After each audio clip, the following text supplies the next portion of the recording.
Welcome, everybody. I'm Marc David, founder of the Institute for the Psychology of Eating. Here we are in the Psychology of Eating podcast. I'm with Tracy today. Welcome, Tracy. Thank you, Marc. Thanks so much for having me. Yeah, thanks for being here. And I want to ask you my favorite question to ask any person that I'm looking to help is if you could wave your magic wand and get whatever you want when it comes to food, body, health, what would that be for you? I have a quick answer to that, and that would be trust in myself. Trust in myself. Mm-hmm. What is it that you don't trust? Well, it's interesting. I've done a lot of healing in this horrible pandemic year, and with all due respect, pandemic has been terrible.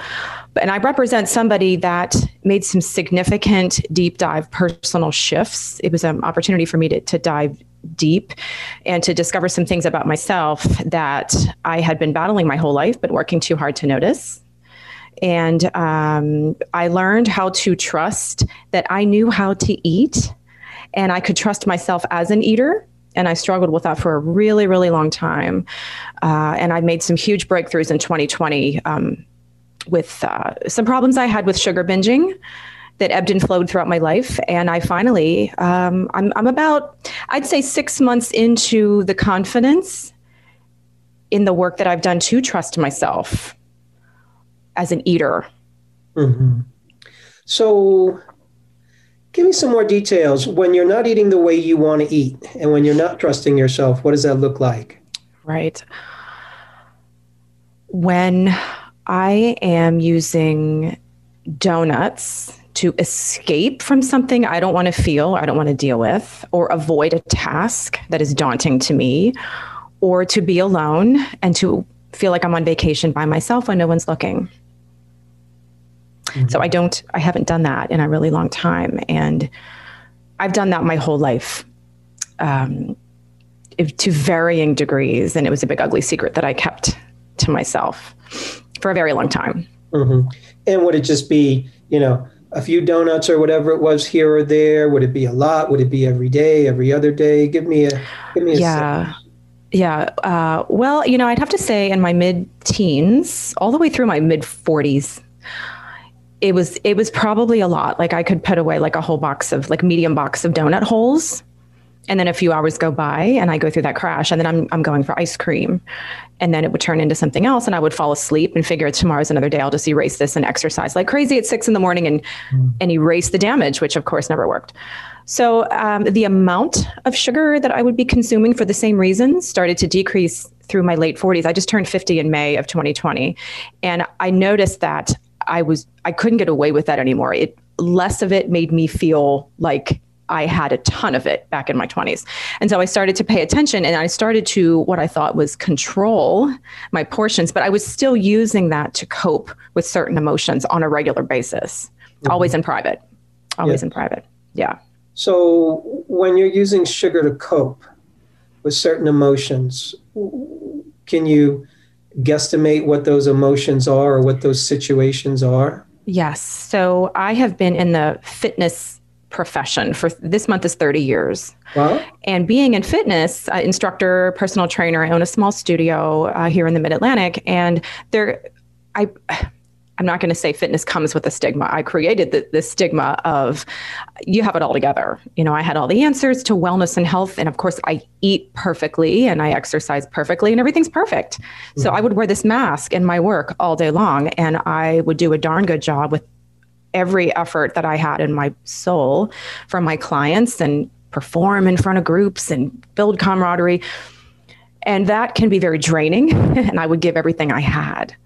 And after my work was done and I wasn't in front of people and I wasn't being somebody's coach and somebody's cheerleader and wearing this mask that I've got all of my stuff together at such a high level, I needed to decompress and I needed to be alone. And there was something that was calling me, like, Tracy, reward yourself. Go get that Dunkin' pumpkin muffin. Mm-hmm. Right next to my studio is Dunkin' Donuts. It's crazy. So, going through the drive-through when nobody's looking, I would park my car like next to a group of trees where, heaven forbid, nobody would see me, because I was ashamed of the fact that I was having sugar snacks in the afternoon when I was telling everyone else to go have an apple with almonds and drink tons of water.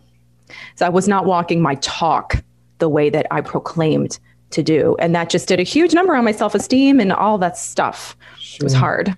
So these days, these weeks, these months, what does your relationship with all that look like? How often does it happen for you? It never, ever happens, ever. And I'm a different person now than I was on May 7th. Mm-hmm. And can I elaborate on that, if you don't mind? Yes. Okay.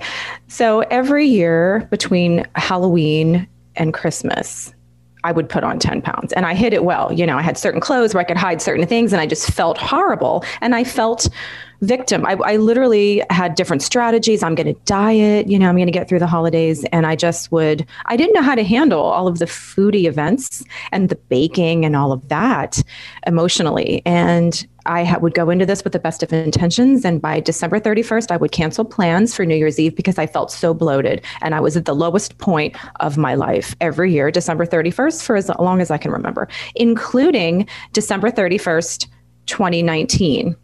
So the week after Christmas, here I go. I get out my journal.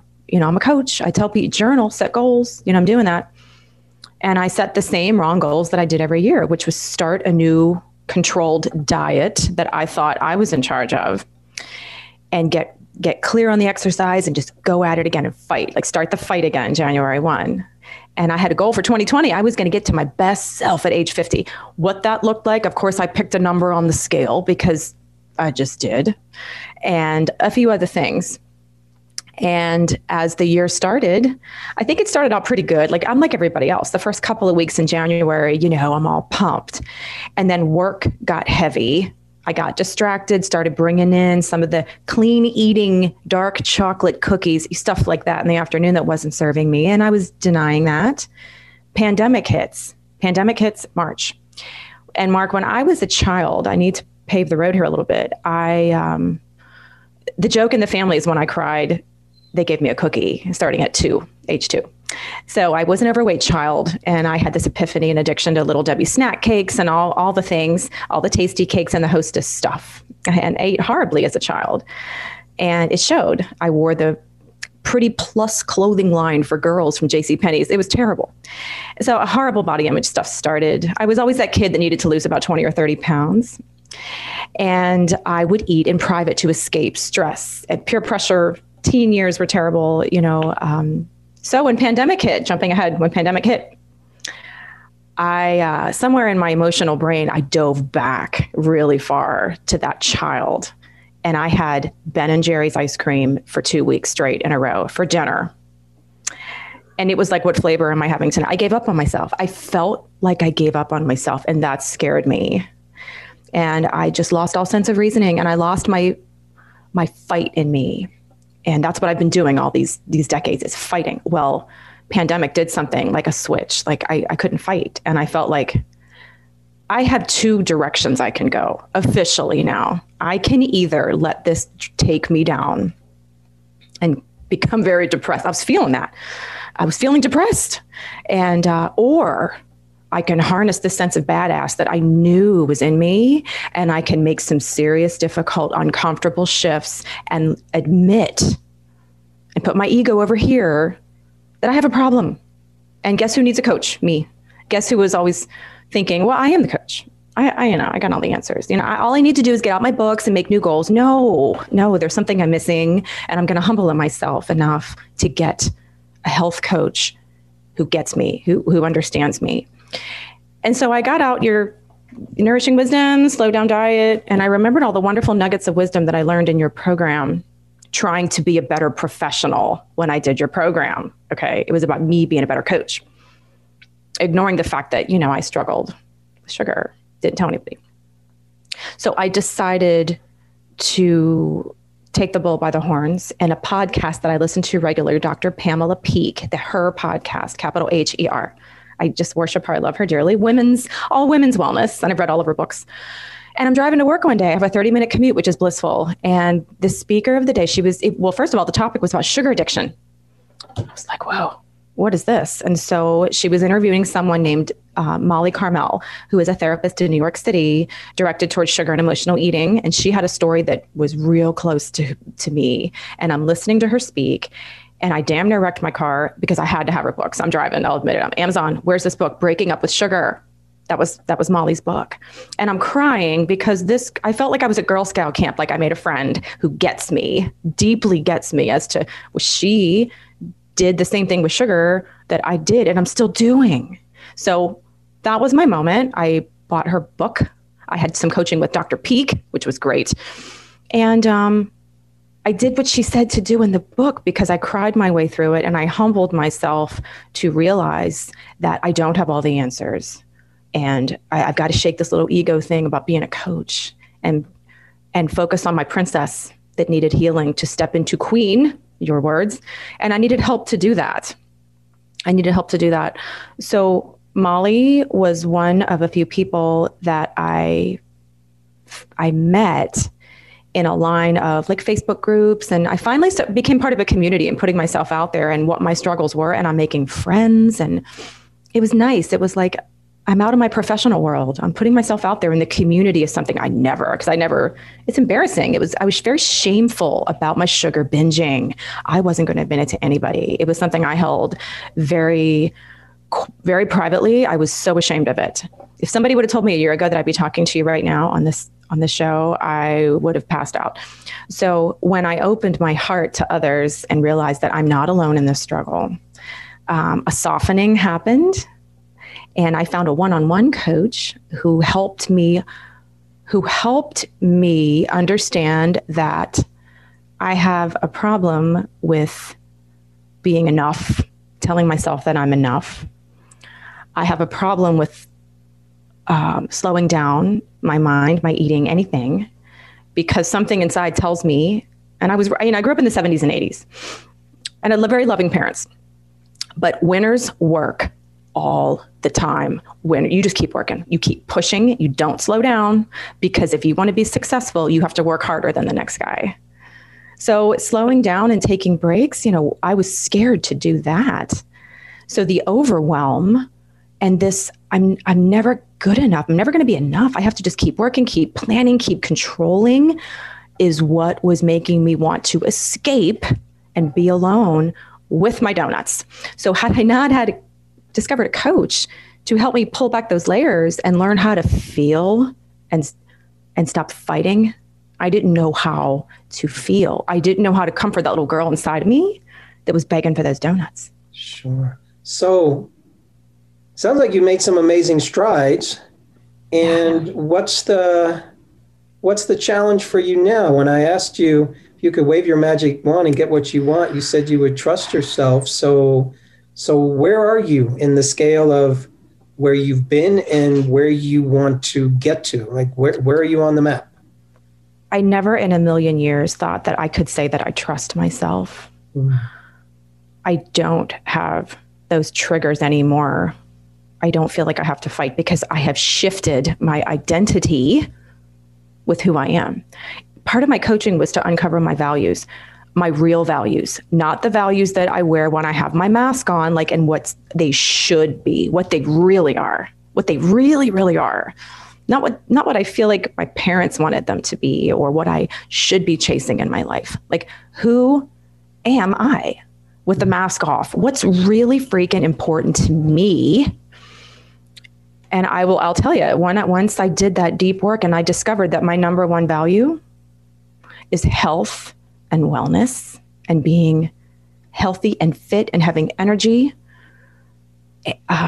and putting that into the world, authentically me, is my number one value.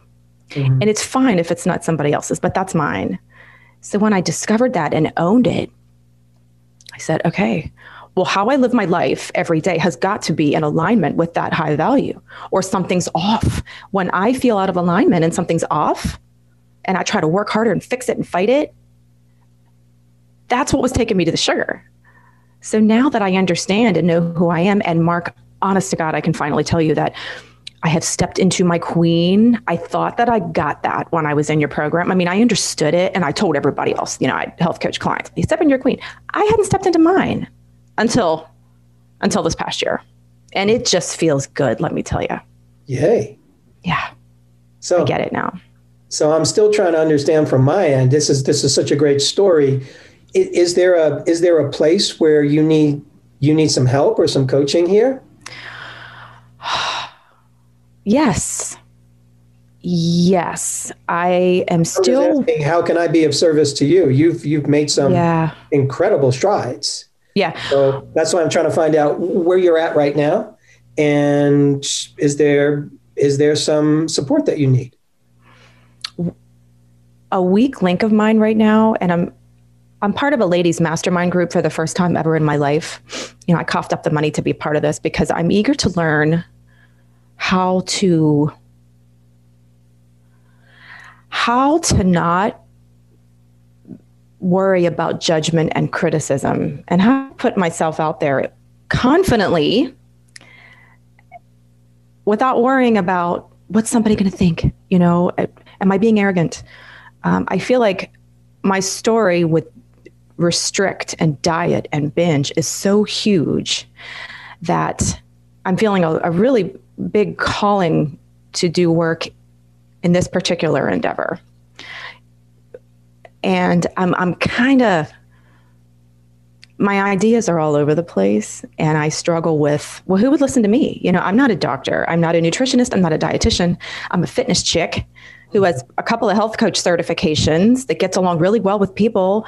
And I really understand women in their 50s who grew up in the 80s. And I feel like I have a voice, but I'm trying to garner the courage to make my voice bigger and be influential in really helping other women figure out what I figured out with that Ben and Jerry's moment, that period.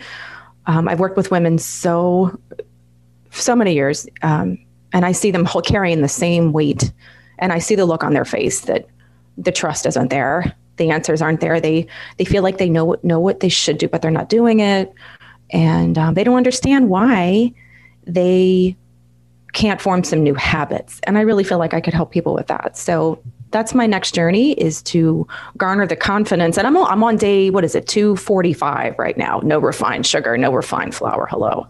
Mm-hmm. And I also don't care about the scale. I happened to get on the scale right around Christmas, and it was 10 pounds lighter than where it was when I got on right after I turned 50. And for the first time in my life, I didn't care. I didn't care what it said back to me. Yeah. And a lot of women that grew up with me in the 80s, we have that scale.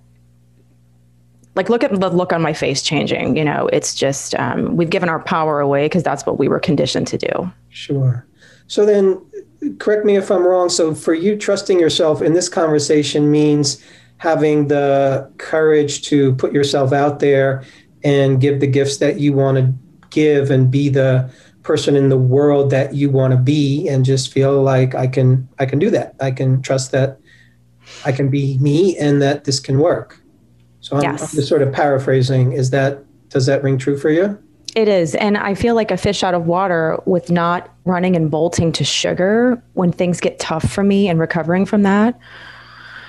So when I said new identity, I mean, I just feel like since I took off the bag that I had been carrying with me, my little secret where sugar is my thing to numb and cope and escape and hide, I have a lot more energy. I have a lot more confidence in myself because I'm not hiding some nasty secret. Mm-hmm. So, and I try not to take for granted.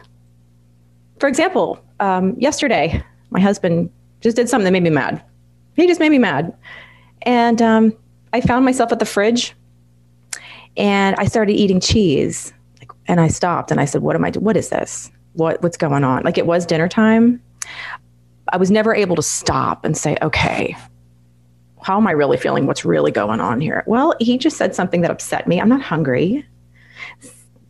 So, in the span of my life, I've spent this much time of my life suffering and fighting food and body and me. And I got this much of my life feeling like, get out of the way. I got it. I'm past that. I'm really past it. So I'm still a newbie in this new unhijacking of using sugar to cope. Sure. Let me ask you a question. I'm going to address this thing about trusting oneself in a more kind of professional, finding your voice sense. But I'm just a little question that's been sort of percolating in my mind is, what do you think would happen if at some point next month, next year, 2 years from now, you end up eating a bunch of sugar because something emotional happens, it's too much for you, and all of a sudden you're looking at yourself and you go, oh, wow, look what I just did. What do you think would happen? Well, other than feeling sick immediately, I think I would probably take some time to myself to ponder what promoted that, what I was thinking, what I was feeling, what I was dealing with, and try to deconstruct and examine and be curious about where that came from. What something had to have been going on to go to that again. Mm-hmm. I'd have to look at what happened, what was I feeling, what was I telling myself, and what was I trying to avoid, mm-hmm. to use the sugar to get that buzz and to just not feel. What was I trying to not feel? Got it. That's great. I want to just share a few thoughts, and these may or may not be helpful for you, around this concept of sugar and sugar addiction, and just give a different frame for you moving forward. Because I have a few yellow light concerns here. And I'm going to tell you what those yellow light concerns are right off the bat. And then I'm going to share with you just some general and specific thoughts about sugar addiction for you to just consider and put in your toolkit. So my yellow light comes on in that you're being abstinent, which is great, and that is helping you. And you've had all kinds of breakthroughs, and it's all good. So being abstinent from sugar. And pretty much across the board, people that I know over the years, clients, friends, loved ones who've dealt with the issue of what they've called sugar addiction, who've then found a way to get off of it, they have their times when they find themselves eating sugar again. And usually what happens is people collapse. And they collapse into guilt, they collapse into shame, and or they go into, oh my God, I'm back there again. How did I get there? So I'm not saying that's going to be you. But it's a story that I've heard when people use abstinence from sugar to empower themselves in their relationship with sugar. You might be abstinent for the rest of your life. And this is not an issue, and this conversation will be forgotten. And you might not, relative to what I've seen happen to other people. So what I first want to say is that for me, life always looks like some version of, 3 steps forward, 2 steps back. Sometimes we just take like 20 steps forward and there ain't no steps back. And then there's a little step back. And then there might be 5 steps forward. So it's never a straight line to heaven. There's always these little setbacks, whether you're in a relationship, whether you're a parent, whether you're in a job.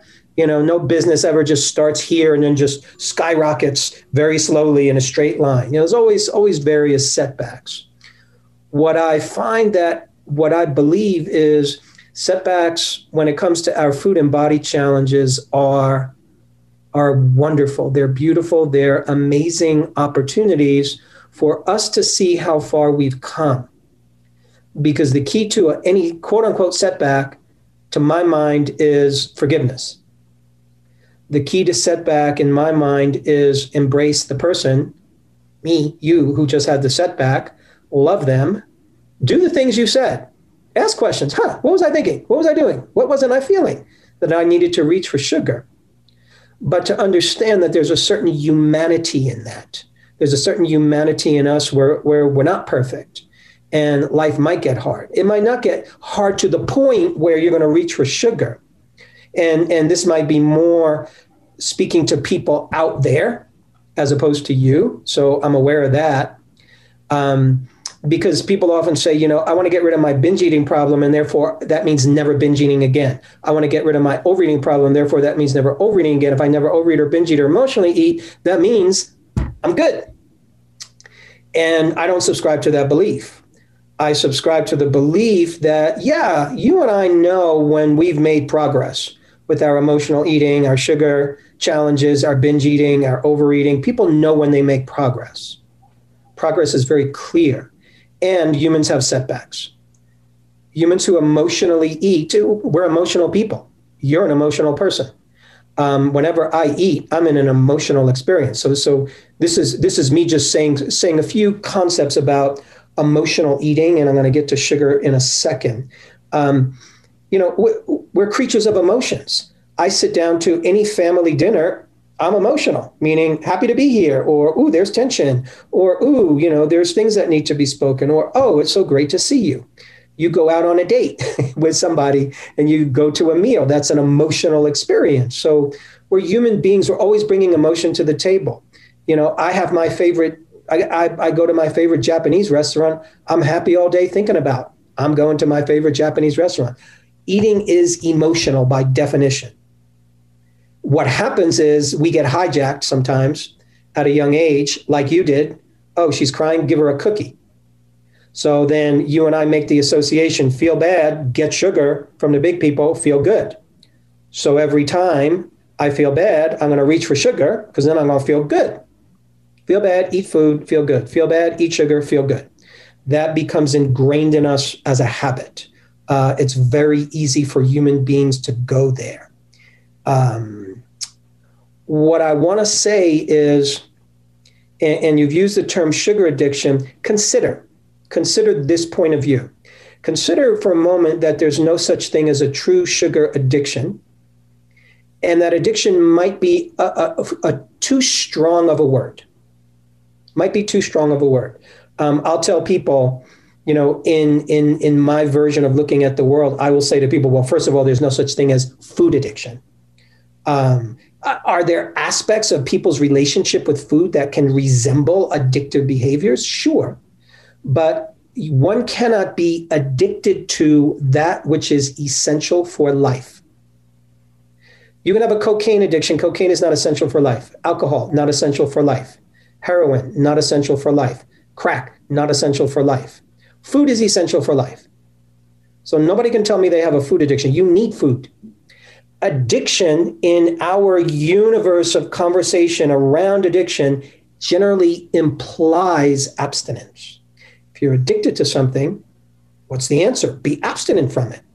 Now, that is very useful if one has an alcohol addiction, because alcohol can ruin a life, ruin a family, ruin a marriage. It can cause you to kill yourself if you get in a car and you're drunk. So for many people, abstinence from alcohol is the only way to deal with that addiction. Abstinence from an opiate is the only way to deal with it. Otherwise, you're going down. You're going to kill yourself at some point. So we have to learn how to be in relationship with food. You and I have, at least a handful of different kinds of taste buds on the tongue.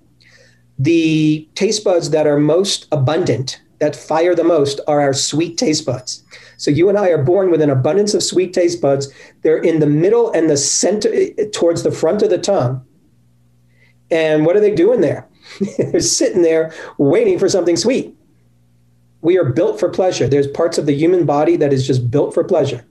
Your taste buds are all about pleasure. Yeah, they're guarding against food that's rotten and that can potentially make you sick, but our senses allow us to feel pleasure. And with sugar, there are certain substances, certain foods, I'm going to say, that are borderline substances. So to me, you cannot be addicted to food, but yes, people can get, I'm going to say, hooked on caffeine. You could say addicted. People literally can get hooked on caffeine. They can get hooked on sugar, for sure, because those are more powerful substances. You can definitely get hooked on alcohol.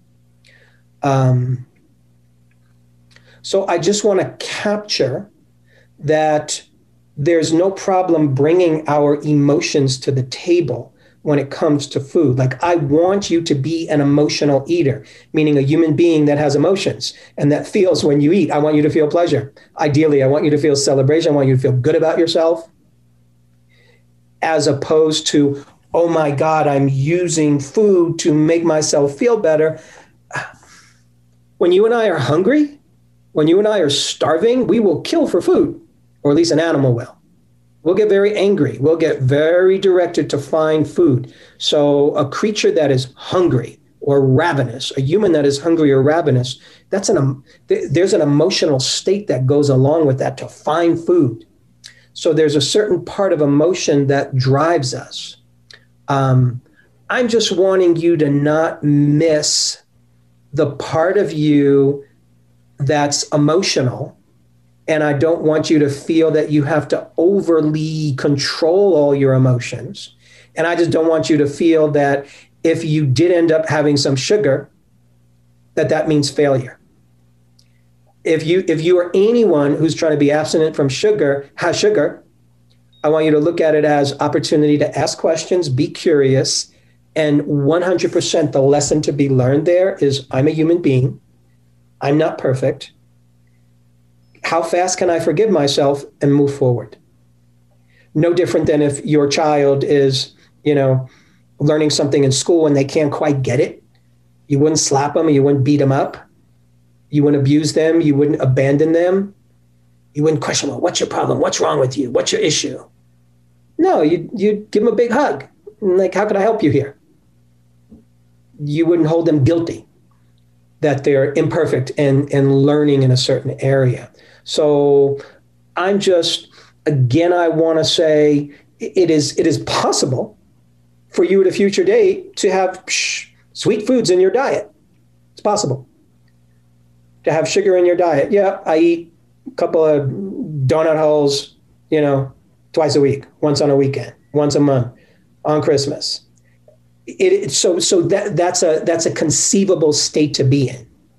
It doesn't have to be all or nothing. And if you choose all or nothing, I respect that. I totally do. But I'm just raising my hand and saying that abstinence isn't necessarily, when it comes to sugar, it's not the gold standard of success. How does that all land for you when I share that?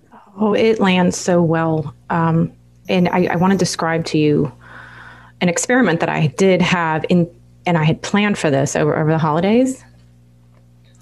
And I do kind of get stuck on something, but I'll just explain to you what I had decided to do. The part of the group that I'm in is a wonderful group. And, some of them are believing that abstinence is the way it is, addiction and all that. And other people, the coach that I had hired, frankly, was kind of like, well, why don't you just try to find your relationship with sugar? So I chose to abstain from it. And I abstained heavily until Thanksgiving. And I knew that my daughter was going to be home and she was going to make a dessert. And I was looking forward to the experiment of that. I was not going into this because what I didn't tell you is diet, restrict, and binge had been my life for decades. So I get the whole thing when you abstain. If I say I can never have sugar again, it's going to drive somebody crazy. And it's really not a reasonable thought. But in my world, in my mind, if I could say, you know what, I don't need to have dessert every flippin' weekend on Friday, Saturday, and Sunday and feel sick on Monday. What if I cultivated a lifestyle and a relationship with sugar where it really was special to me? And on holidays, I could be that person that took 3 bites of pie, savored it, and thought, wow, that's really good. That's really all I need. So this Thanksgiving, that's exactly what I did. I took a few bites of my daughter's fabulous dessert that she made. I savored every bite. I didn't wolf it down, and I just sat with it. I took a bite and I sat with it. And quite honestly, I felt that sugar go to my brain like grease lightning. And by the time I had the 3rd bite, I was able to say, I've had enough. Mm-hmm. I've had enough. But in the past, Marc, and quite honestly, I can't put into words why I would do this. But in the past, because it was there, I would have a piece of that pie and like 4 more pieces of other pie. And I would keep going to the point where I could barely move and my brain was just like filled up with junk and I could barely focus. Mm-hmm. I did that more times than I can even describe. And so the whole concept of would just have a few bites and be satisfied. I used to like just, want to scratch my eyes out when I heard that, because that never worked for me before. Yeah. That works for me now. And I did the same thing at Christmas. And what I discovered is the cake that I ordered, which I thought was my favorite. I took a few bites and I really tasted it. And it wasn't really as good as I remembered. So I didn't have the third bite. I was actually disappointed because I wanted that satisfaction and I didn't get it. But I was never able to do that before. Yeah. Ever. Good for you. You retrained your body. You really retrained your body. And by being off of sugar for a while and then allowing some in and being clear and being present and being conscious, you're actually experiencing in the moment what's actually happening. Oh, and what's actually happening here is, I'm starting to feel a little woozy.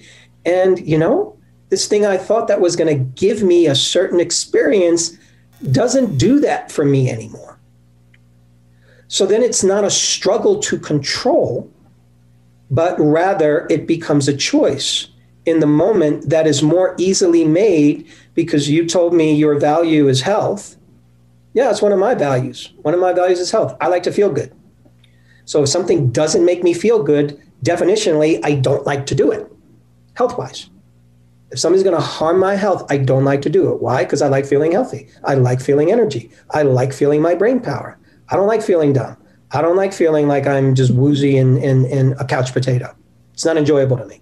Sometimes, but for most of the time, no. So you're able to experience in the moment, oh, here's what's actually going on in my body.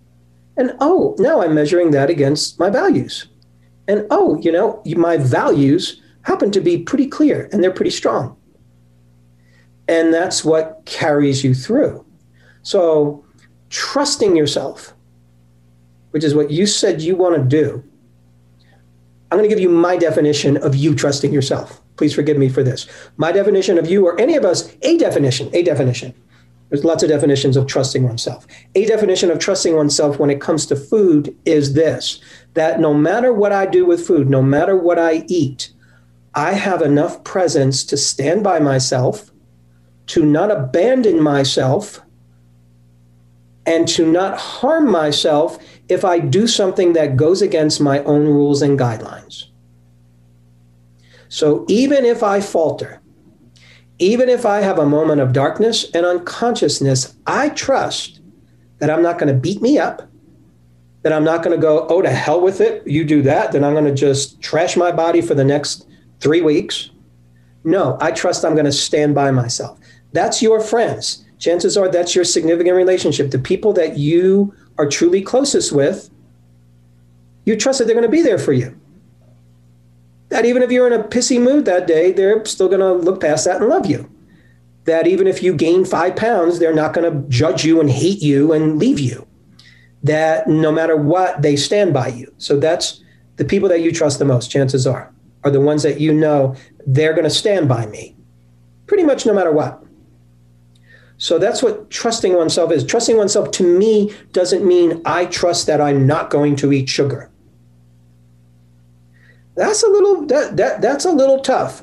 I trust that I'm never going to make another mistake in my life about anything. Ouchies. Very, very much perfectionist and a setup for failure, which is then a setup for self-punishment. So grant yourself the trust that I stand by myself no matter what. And even if I choose to experiment, even if I choose, I'm going to have a piece of pie 4 times a month. Trust that if that doesn't work for you, that you're going to rebound. And you're going to find out what does work for you. Not trust that I'm not going to eat something and it's going to mess and it's not going to harm me in any way or it's not going to have a negative effect.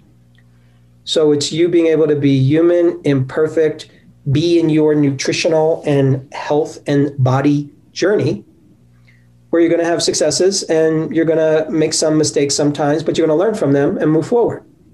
Let me just ask you if I could just jump on this whole trust no matter what. what would you have told me if we were on this call 2 years ago or a year ago, and I told you that, okay, every weekend from Friday to Sunday when I'm not working, when work's over, and I have the best of intentions to eat healthy, if you will, there's no special occasion. And I would get donuts when I was done grocery shopping. I would go past the Dunkin', did not plan on that. It would just happen. And I would hear a voice. I would get a trigger, a craving, whatever. It's time to relax. I just got done grocery shopping. I'm by myself in the car. I would try to get through the weekend without repeating the same mistakes is what I'm saying. Mm-hmm. And I did not trust myself because, believe me, Monday morning, I'm up at 5, writing my goals, starting over, trying to do the same thing and not trusting, just fighting because I didn't know what else to do. So I had a hard time with compassion, like, Tracy, it's going to be okay. You did that. It's okay. Let's start again, because that was my life. Try. And so that built in this, Tracy can't trust herself with food and body because it's not working. I was fighting and binging. Right. So I wouldn't have said anything about trust to you back then. Back then, where I would have likely gone with you is to recontext your challenge with sugar, because you were seeing it. You had a certain context. You had a certain belief system around it. The belief system is, I'm doing something and it's wrong. I can't control this. I can't trust myself. I'm not trustworthy. I can't control my actions. I can't control my habits. And that's where you were living. So what I would have done at that point is to help you see a different story. And what that story would have been is, I would have said some version of the following. I would have said, Tracy, here's how I see it. You really need sugar. And the last thing in the world I want to do is take it away from you. You need it so much that you will go for it even when a part of your brain is telling you not to go for it. And then we look at why you really need it. And why you really need it starts with your early history. It actually started before you were a 2-year-old, when your parents or whoever gave you cookies whenever you were upset or emotional or crying. So it certainly got locked in there. Feel bad, eat sugar, feel good. So that's an old habit that you were taught. It's hard to unlearn those habits. But every child, every infant in the universe who's ever existed is born with the following. Infant, crying, screaming its head off. All of a sudden, you give it to mama. Mama gives it the bottle or the breast. And then within 3-4 seconds, that infant is chill. That infant is relaxed. So in our nervous system, in our DNA, we have the genetic memory. We have the memory in this lifetime. And for hundreds of lifetimes before us, we have the genetic memory called feel bad, get food, feel better. For an infant, you're being held, you're being touched, you're being sung to. At the same time, you're being fed.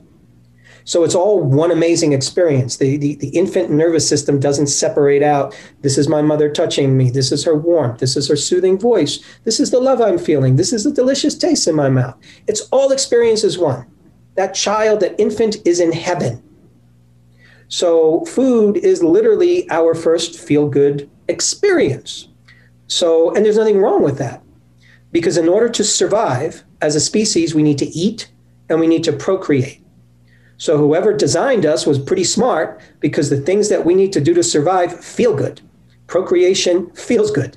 Otherwise, nobody would do it. Eating feels good. Otherwise, you might forget to do it and you'd starve.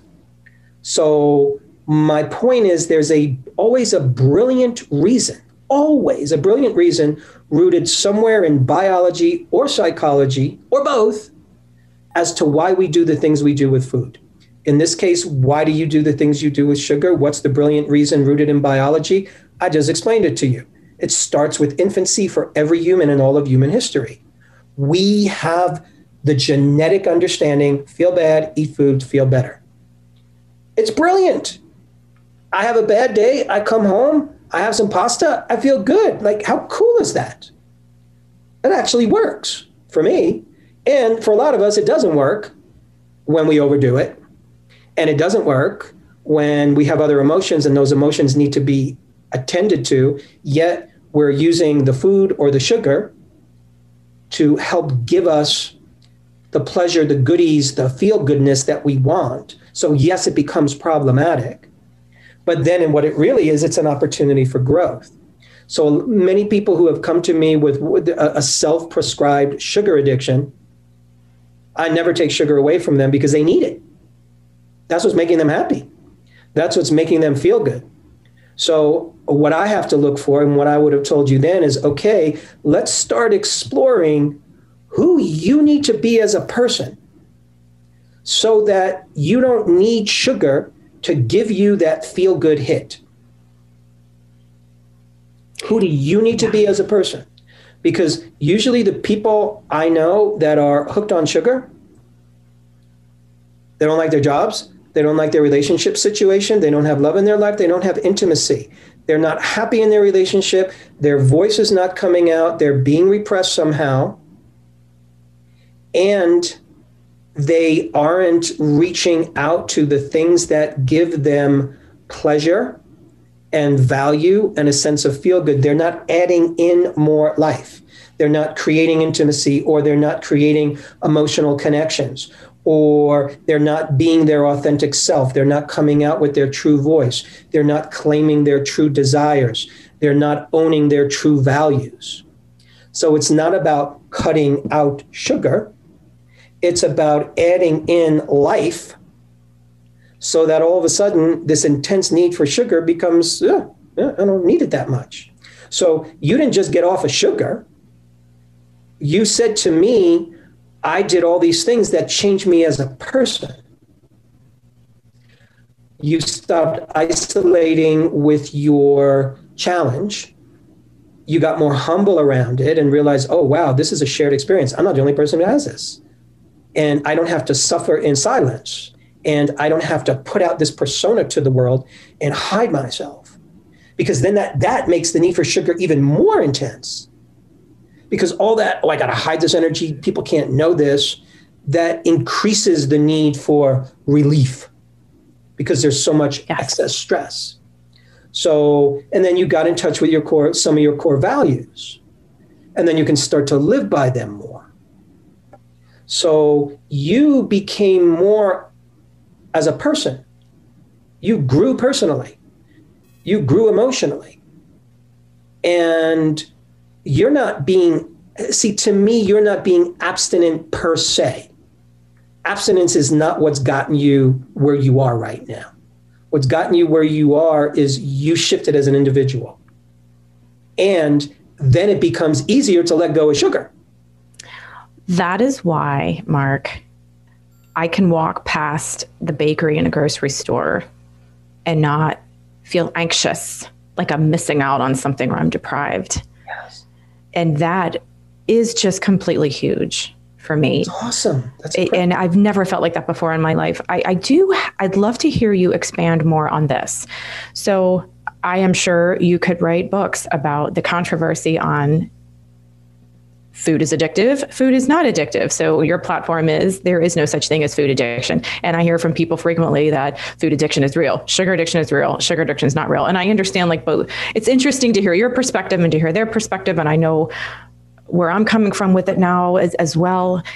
And what do you say to people that perhaps are morbidly obese and suffering and just are convinced that food is their only go-tos? You still hold the platform of hooked versus addicted and things that are missing about life, self-love, relationships, all of that. Do you still take the same coaching directive and pulling back layers when you encounter someone with a morbid obesity problem?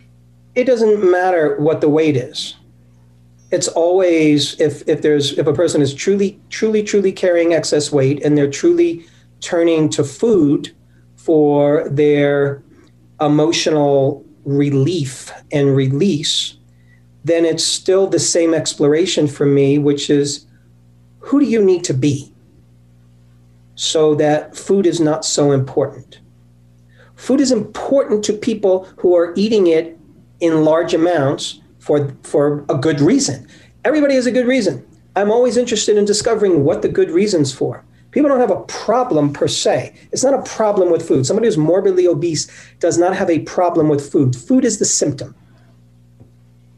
Just the overeating, the excess eating, the excess food, it's a symptom.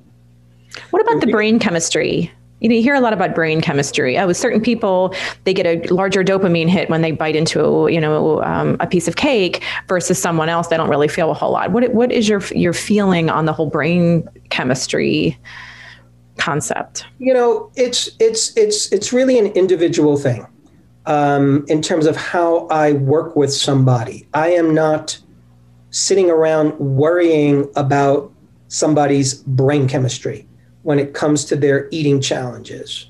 I am aware that their brain chemistry is moving in all kinds of different directions, depending on what they eat and what they don't eat. But fixing somebody's brain chemistry, is it helpful for some people to give them certain supplements to help them when it comes to their eating challenges? Sure. There are certain people that I might treat with supplements as I'm working with them with their eating challenge.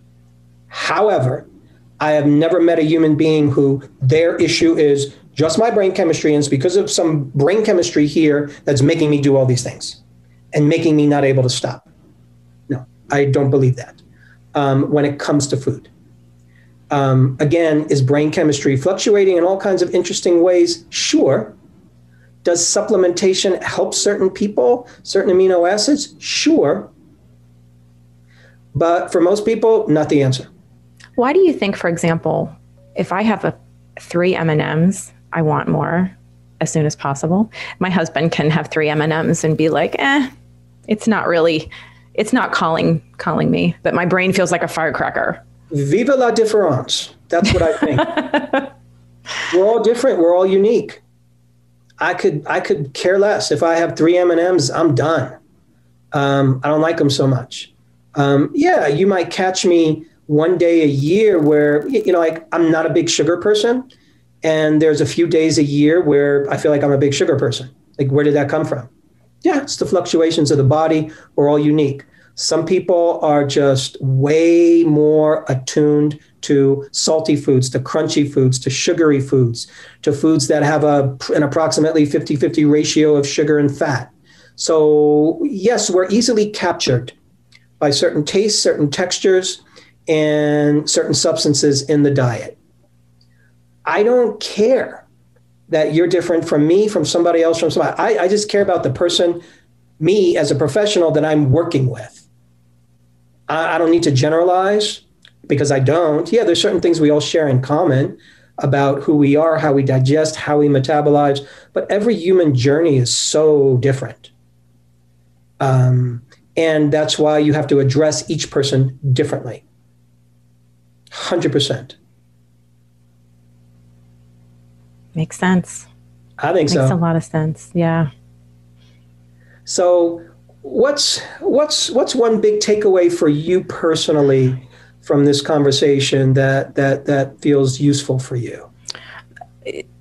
Without a doubt, what you described about I'm not on a path of abstinence, and I completely agree with you about, of course, that never worked for me in the past as well, but to continue to honor and to feel my way into when I choose to have desserts, when I choose to have them, to have the desserts, and there's nothing bad or wrong, and I'm not in a fight, and that I can soften and ease my way into my journey with it. And it's not black and white. It's not restrict or abstain, because I do believe, and it's been my life story, that black and white leads to not such good habits. For me, it was binging. So you have made it clear that journey where I'm going to be okay if I decide to have dessert. I'm going to be okay with that. And I can trust that. And you clarified that for me. And it was something that I wasn't really thinking about. I was just moving past, I got through Christmas. Mm-hmm. I don't think about desserts anymore, but I also don't fear them. But I know that when my birthday rolls around, I'm not missing a birthday, and my birthday or my family's birthday, without having some cake.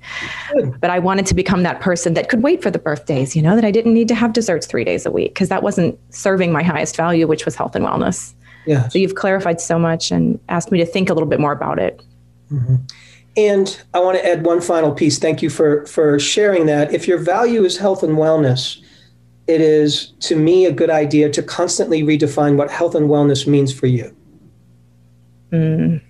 Because health and wellness might very well mean, I don't know, not eating sugar, including it more, including it less, including it medium.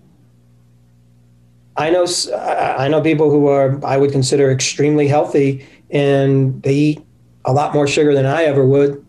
Works for their body, works for their lifestyle, works for where they are at. One of my grandpas lived into his late 90s, and sheesh, guy was having sugar every day. Smoked cigars, drank vodka, ate a lot of candy. Go figure. So, and for his generation, he actually valued health. He thought the things he was doing was healthy. He thought his habits were healthy, strangely enough. So all I'm saying is that just be careful about defining sugar as this is unhealthy for me, because it just might be that the piece of cake you eat is actually health-giving relative to the amount of pleasure you get, the amount of relaxation response it gives you, the amount of let go it gives you. Pleasure chemistry heals. Pleasure chemistry catalyzes a relaxation response. I'm not saying that you should eat cake every moment of every day and constantly get pleasure in that way. But what I'm saying is that pleasure chemistry is underrated, and it is very healing. And a lot of times we have certain concepts about food as healthy or unhealthy, and it's not always that black and white. Yeah, there are certain substances I'm going to call poison, and I'm going to go unhealthy. Don't eat liquid mercury. Toxic metal, no good for your system. But there's a lot of foods that, in certain quantities or for certain people, they could be unhealthy. But for others, alcohol actually might be a medicine. For some people, alcohol is a medicine. For some people, it's the opposite of a medicine. It's funny. I can have a glass of wine. It makes me feel wonderful. And it's not my thing. I don't feel like calling for anything more. I don't even have to have it that often. Mm-hmm. And some people can look at me and say, I don't know how you can do that. Well, Tracy, it's been a wonderful conversation. Yes. I thank you for being so open and so enthusiastic and sharing your journey and really sharing your success. Congratulations on really just making it to a great place and liberating yourself to a significant degree. And you're there. In so many ways you're there. You're just going to do tweaking and make it better. Well, I hope this interview helps somebody else like me, maybe a year ago, that wasn't there, that was struggling and yearning for answers. And if I would have heard this a year ago, it would have helped me tremendously. So if anybody else hears this and feels inspired and enlightened and feel a few ahas in what you've said, that'll be great. So I've so enjoyed talking with you. I've listened to so many of your podcasts, and I can't believe I'm on one, and it's just been so rewarding, and I'm grateful. You're very generous, Tracy. I really appreciate it. Thank you so much. Thank you, Marc. And thanks everybody for tuning in. Take care, my friends. Hey friends, we're so happy that you've joined us for another episode of The Psychology of Eating with Marc David. Are you loving these episodes? Then simply subscribe and you'll never miss an episode again. We'd also love it if you'd leave us a comment below so we can hear more about your own journey with food and body.